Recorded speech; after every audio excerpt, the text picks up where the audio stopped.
प्राध्यापक संजय त्र्यंबकराव खडक्कर, विदर्भ वैधानिक विकास मंडळाचा माजी तज्ञ सदस्य।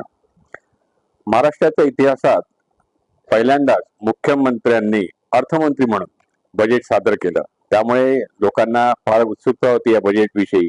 आणि एका वाक्यात म्हणायचं झालं तर हे अर्थसंकल्प जो सादर झाला तो सर्वसमावेशक हा अर्थसंकल्प आहे।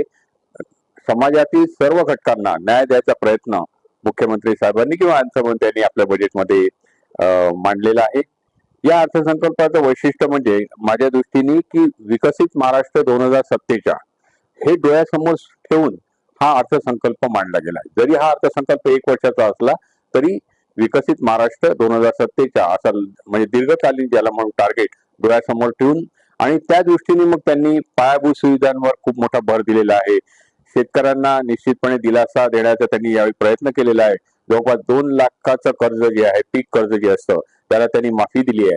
प्रत्येक जिल्ह्यात 9 दिशा केंद्र त्यांनी स्थापन करण्याचं जाहीर केलेलं आहे। आता त्या केंद्रामध्ये काय होणार आहे की लघु आणि मध्यम हे जे उपक्रम आहे याला चालना देण्यासाठी आणि जास्तीत जास्त उद्योजक तयार होण्यासाठी इथे मला वाटतं ही लॉंग टर्म योजना राहू शकते, पण ही मला वाटतं एक नवीन योजना केल्यामुळे की जे औद्योगिकरणाचा जो असमतोल विकास होता त्याच्यामध्ये थोडाफार मला वाटतं सुधारणा निश्चितपणे होईल आणि आपण त्या दृष्टीने समोर जाऊ।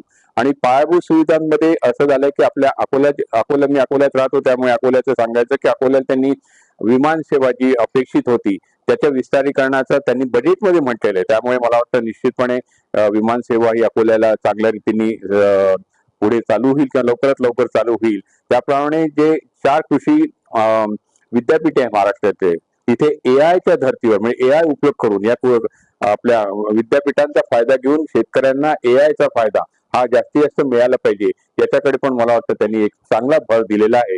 त्यामुळे औद्योगिकरण असो, शेतकरी असो, सेवा सेक्टरमध्ये आता त्याच्या लिमिटेशन्स असतात, पण एआय बेस सगळ्या गव्हर्नमेंट पॉलिसीज या एआय बेस राबवल्यामुळे घटकांपर्यंत पोहोचण्यासाठी मला वाटतं निश्चितपणे तो फायदा होईल।